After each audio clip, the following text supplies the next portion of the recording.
বর্ষার আগমন এসেছে প্রকৃতিতে। বাতাসে ভেসে বেড়াচ্ছে সোদা মাটির গন্ধ। বৃষ্টির ছোঁয়া প্রাণ চুরালেও এই সময় বাড়িতে শুরু হয় কিছু বিরক্তিকর সমস্যা। বিশেষ করে রান্নাঘরে বাড়ে স্যাঁতসেঁতে ভাব, দুর্গন্ধ ও জীবাণুর উৎপাত। বৃষ্টির জন্য বাড়ির ভেতর বাতাস চলাচল কমে যায়, যার প্রভাব পড়ে রান্নাঘরেও।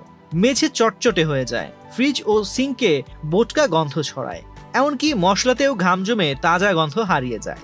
তবে বর্ষাকাল মানেই যে রান্নাঘর দুর্গন্ধে ভরে উঠবে তা নয়।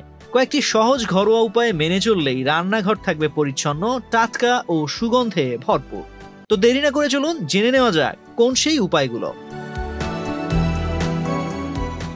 ঘরোয়া সুগন্ধি তৈরি করুন। একটি পাত্রে পানি গরম করে তাতে দিন লবঙ্গ, দারুচিনি, এলাচ ও কমলা লেবুর খোসা।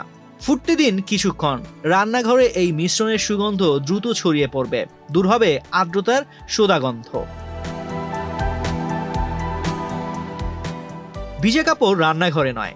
রান্নাঘরে ভিজা কাপড় ঝুলিয়ে রাখলে তা থেকে বোটকা গন্ধ ঝরায়।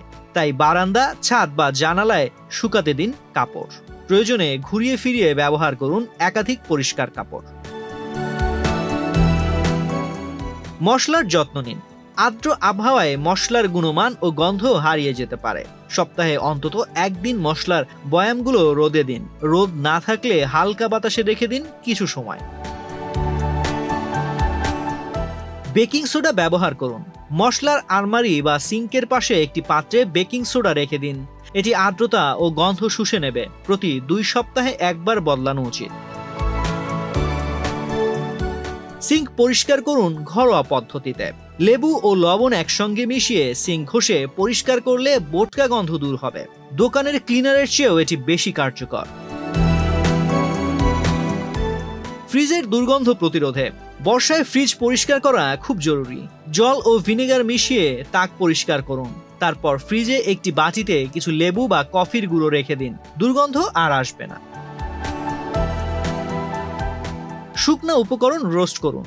রসুন, কারি পাতা ইত্যাদি শুকনো উপকরণ হালকা ভেজে নিলে রান্নাঘরের স্যাঁতস্যাঁতে ভাব অনেকটাই কমে যায় এবং একটি সুগন্ধও ছড়ায়।